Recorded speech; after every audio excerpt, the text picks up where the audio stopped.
Again, they were just here last month. My voice trembled with a mix of anger and disbelief as I confronted Martin, my husband of 3 years. Martin, with his typical dismissive wave, dropped his briefcase by the door. "Evelyn, they're my parents. They want to see Lily, and it's only for a couple of weeks," he said. I felt a knot tighten in my stomach. This wasn't just about his parents visiting.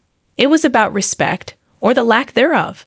Martin had a habit of making decisions without consulting me, treating me more like a tenant than his wife.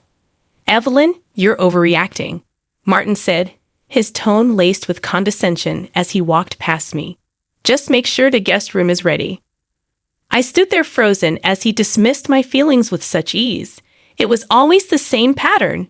His parents, Miriam and Gerald, would arrive, turning our home upside down, leaving me to cater to their every whim while Martin buried himself in work, conveniently absent. As I prepared the guest room, my mind raced with resentment. I thought back to the days before we were married when Martin was considerate and kind. But since Lily's birth and our move to the suburbs, he had become increasingly domineering and detached. The next morning, I heard the familiar rumble of Miriam and Gerald's car in the driveway. I plastered a smile on my face as I opened the door. "Good morning, Miriam, Gerald," I said. "Ah, there she is, our lovely daughter-in-law," Miriam exclaimed, brushing past me to fuss over Lily, who clung to my leg, eyeing her grandparents wearily. Gerald followed, carrying their bags. "We're so happy to be here. Where should we put these?" Gerald asked. "Just in the guest room. Thank you," I replied, my smile straining. The first few days passed in a blur of cooking, cleaning, and forced pleasantries.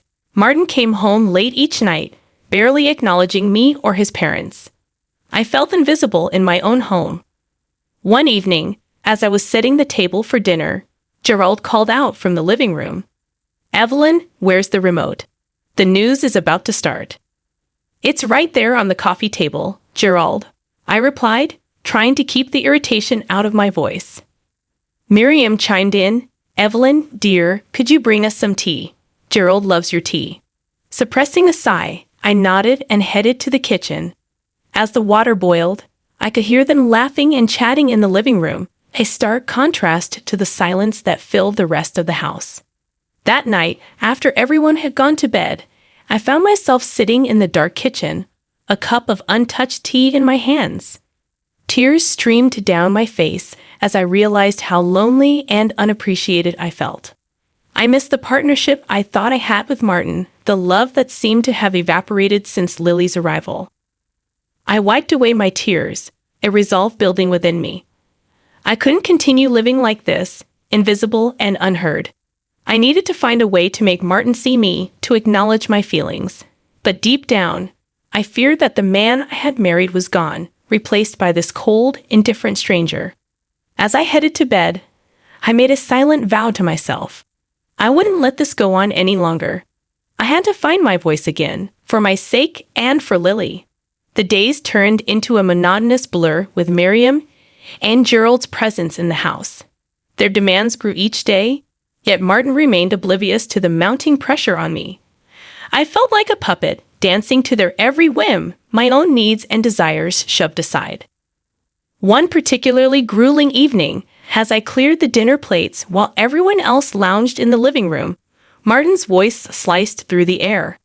"Evelyn, did you remember to pick up my dry cleaning?" I paused, the weight of the plates heavy in my hands.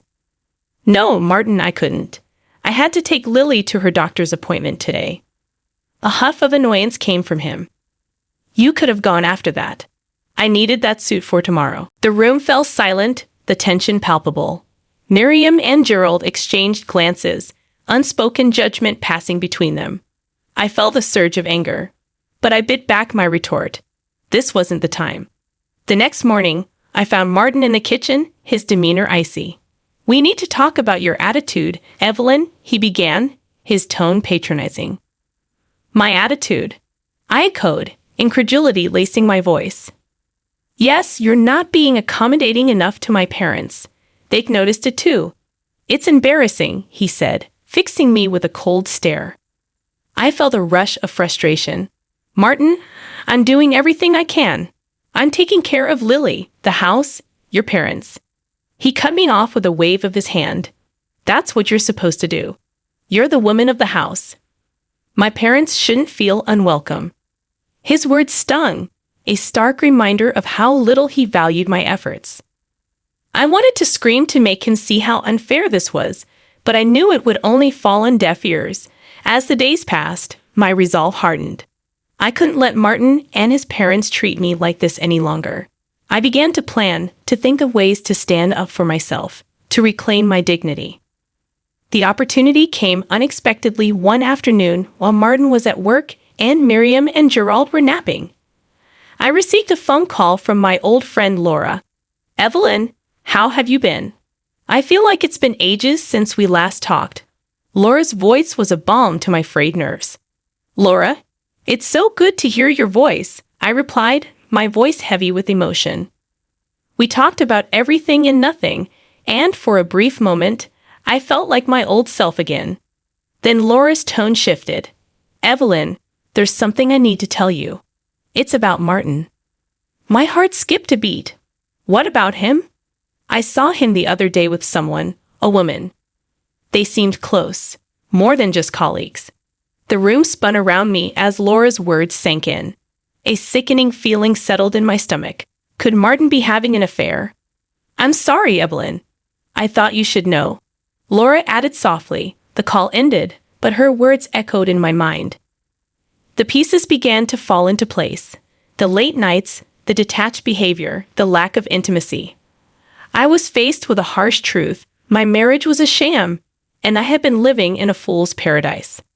But I wasn't going to be the victim any longer. I would confront Martin, demand the truth, and if he was indeed betraying me, I would make him pay for every tear, every moment of pain he had caused me. That night I lay in bed, my mind racing with plans of confrontation and revenge. I would no longer be the silent, suffering wife. It was time for Martin to see the strength he had underestimated in me. The days following Laura's revelation were a tempest of emotions. I observed Martin with a new lens, each of his dismissive remarks and arrogant gestures fueling my growing resentment.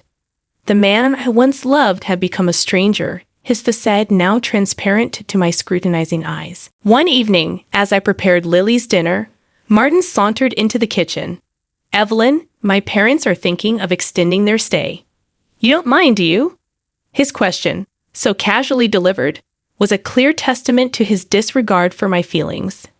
"Extend their stay," I repeated, my voice steady despite the turmoil inside. "Martin, don't you think they've stayed long enough?" Martin's face hardened. "What's that supposed to mean?" "My parents. You should be more welcoming." I turned to face him, my frustration reaching its boiling point. "Welcoming, Martin? I've been nothing but accommodating, but this is our home too." "I have a say in this," he scoffed. "Your say? Look, Evelyn, you're the wife. It's your duty to take care of the household. My parents staying here shouldn't be an issue." His words struck a nerve. "Duty. Is that all I am to you? A caretaker?" Martin's eyes narrowed. "Don't start with this nonsense, Evelyn. You're being irrational." Irrational? I could feel my voice rising, the pent-up anger and hurt pouring out. "I'm the one being irrational? What about your late nights, your secret rendezvous? Are those rational?" For a moment, Martin seemed taken aback, but he quickly regained his composure. "What are you talking about? Don't play dumb, Martin. I know about the other woman. Laura saw you." His face went pale, then flushed with anger. "You're spying on me now." "How dare you?" he retorted. "I'm not spying. I'm opening my eyes to the truth you've been hiding from me." I shot back, my resolve strengthening. Martin took a step closer, his voice low and menacing. "Listen, Evelyn, you better watch your tone. You have no idea what you're talking about." But I wasn't intimidated. "No, Martin, I know exactly what I'm talking about, and I won't stand for this any longer," he scoffed, turning to leave the kitchen. "Do what you want, just make sure my parents are comfortable." That night, after Martin had retreated to his den and Miriam and Gerald had retired to their room, I sat alone in the living room. The house was silent, but my mind was a cacophony of thoughts. I realized then that my marriage was beyond salvaging. Martin had not only betrayed me, but had also devalued me, treating me as nothing more than a servant in my own home. It was time for me to take a stand, to reclaim my life. I would no longer be a victim of Martin's arrogance and infidelity. I would gather evidence of his affair, consult a lawyer, and prepare for a divorce. But it wouldn't end there. Martin would have to face the consequences of his actions. I would ensure that he paid for the pain he had caused me, both emotionally and legally. As I lay in bed that night, a plan began to form in my mind, not just for my escape, but for my retribution. Martin and his parents would soon learn that I was not a woman to be trifled with. The following days were a careful dance of deception and planning. Infidelity. Laura had been right. A few discreet inquiries revealed Martin's secret meetings with a woman named Rachel, a colleague from his office. One evening, as we sat at the dinner table with his parents, Martin announced, "I might need to go on a business trip next weekend." "A business trip? That sounds important, Martin. I hope it goes well," I said, my voice laced with hidden irony. Miriam chimed in, oblivious to the undercurrents. "Oh, Martin works so hard, Evelyn. You should be proud of such a diligent husband." I forced a smile, my resolve hardening. "Yes, I'm very proud." The next day, while Martin was at work and his parents were out shopping, I met with a lawyer. I laid out everything: the infidelity, the emotional neglect, the way Martin and his parents treated me. The lawyer listened intently, offering advice and outlining the next steps. "You have a strong case, Evelyn, especially with the evidence of the affair," he said, his tone professional yet sympathetic. I nodded, a sense of empowerment growing within me. "Thank you. I want to proceed with this as soon as possible." That night, I lay in bed, the plan crystallizing in my mind. I would confront Martin, but not yet. First, I would ensure everything was in place for the divorce. I wanted him to feel the full impact of his actions, to realize he couldn't just discard me like an old piece of furniture. The day of reckoning came sooner than expected. On Friday, as Martin prepared for his supposed business trip, I found the proof I needed: a receipt for a romantic getaway at a luxury resort, tucked carelessly in his coat pocket. That evening, with Martin's parents in the living room and Lily asleep, I confronted him about going on a business trip, Martin, or should I say, a romantic getaway with Rachel. Martin froze, the color draining from his face. "Evelyn, how did you?"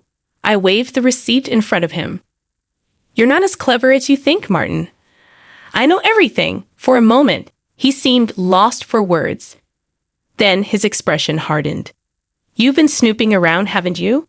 You're pathetic." The word echoed in my mind, fueling my anger. "No, Martin. What's pathetic is you sneaking around, betraying your family. But I'm done playing the dutiful wife. I'm filing for divorce." Martin's eyes widened in shock. "Divorce?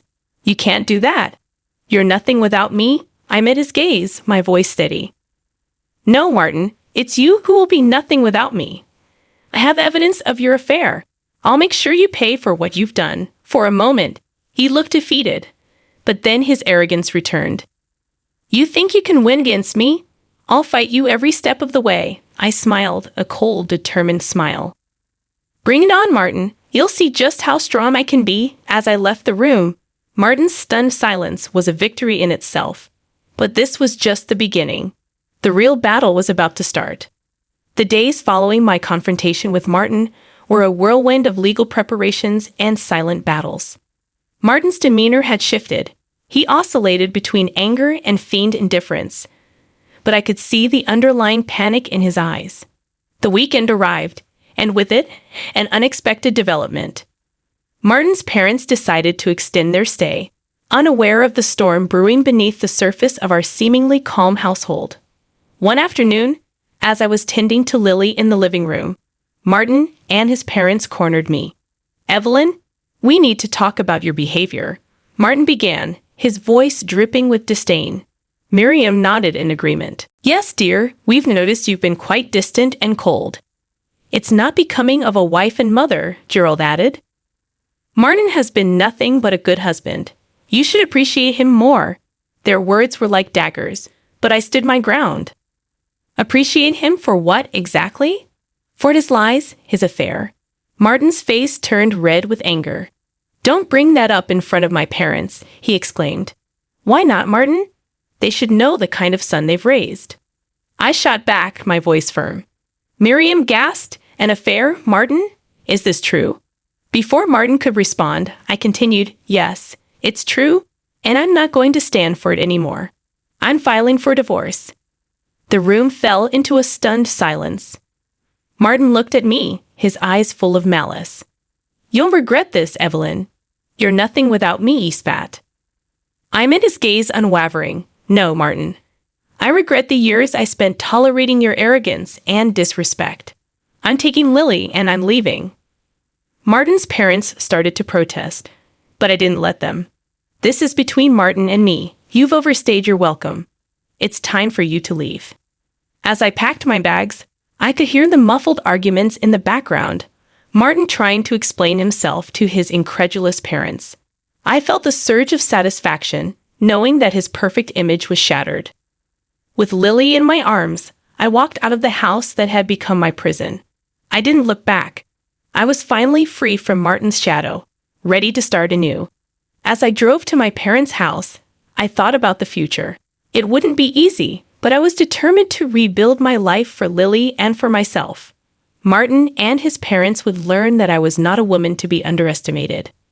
The next few weeks were a blur of legal meetings and emotional upheaval.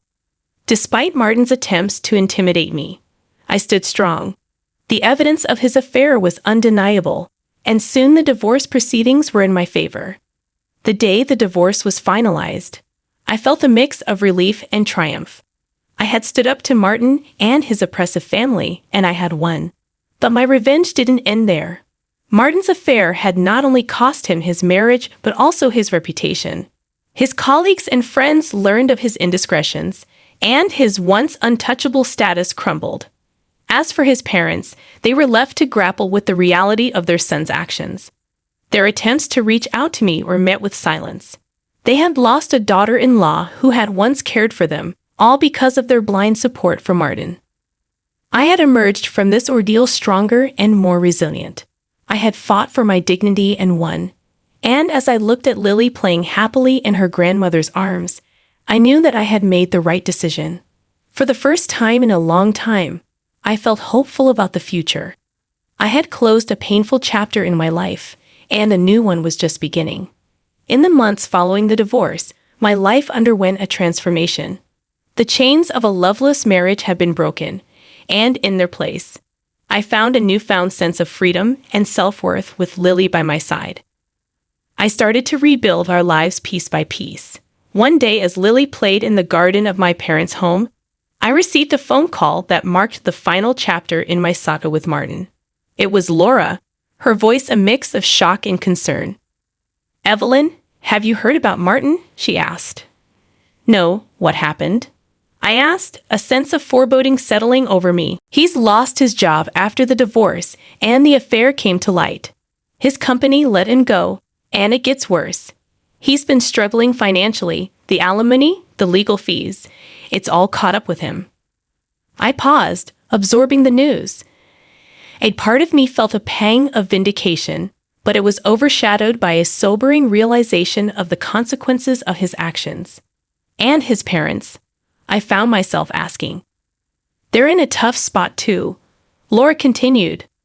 Without Martin's support, they had to downsize. It seems they're finally understanding the repercussions of their behavior. I ended the call with a heavy heart. Despite everything Martin had put me through, I found no joy in his downfall. It was a stark reminder of how one's actions could have far-reaching consequences. In the weeks that followed, I focused on Lily and our new life. We spent our days surrounded by the love and support of my parents, who had welcomed us with open arms. One afternoon, as I watched Lily play, my mother sat beside me. "Evelyn, you've grown so much through all of this. You're strong, my dear, stronger than you ever realized," she said, squeezing my hand. "Thanks, Mom. It's been a hard road. But I've learned a lot about myself, and Lily is thriving," I replied, watching Lily with a tender gaze. "She's happy, and that's what matters most," my mother added. As the sun began to set, casting a warm glow over the garden, I reflected on the journey that had brought me here, the pain, the betrayal, the fight for my dignity. It had all led to this moment of peace and contentment. I knew there would be challenges ahead and questions from Lily about her father as she grew older. I would face them head-on with honesty and strength. For now, I was content in the knowledge that I had stood up for myself and my daughter, and we had emerged stronger for it. I looked at Lily, her laughter ringing through the air, and I felt a surge of hope. Our future was unwritten, a blank canvas ready to be filled with new memories and experiences. And for the first time in a long time, I looked forward to seeing what each new day would bring.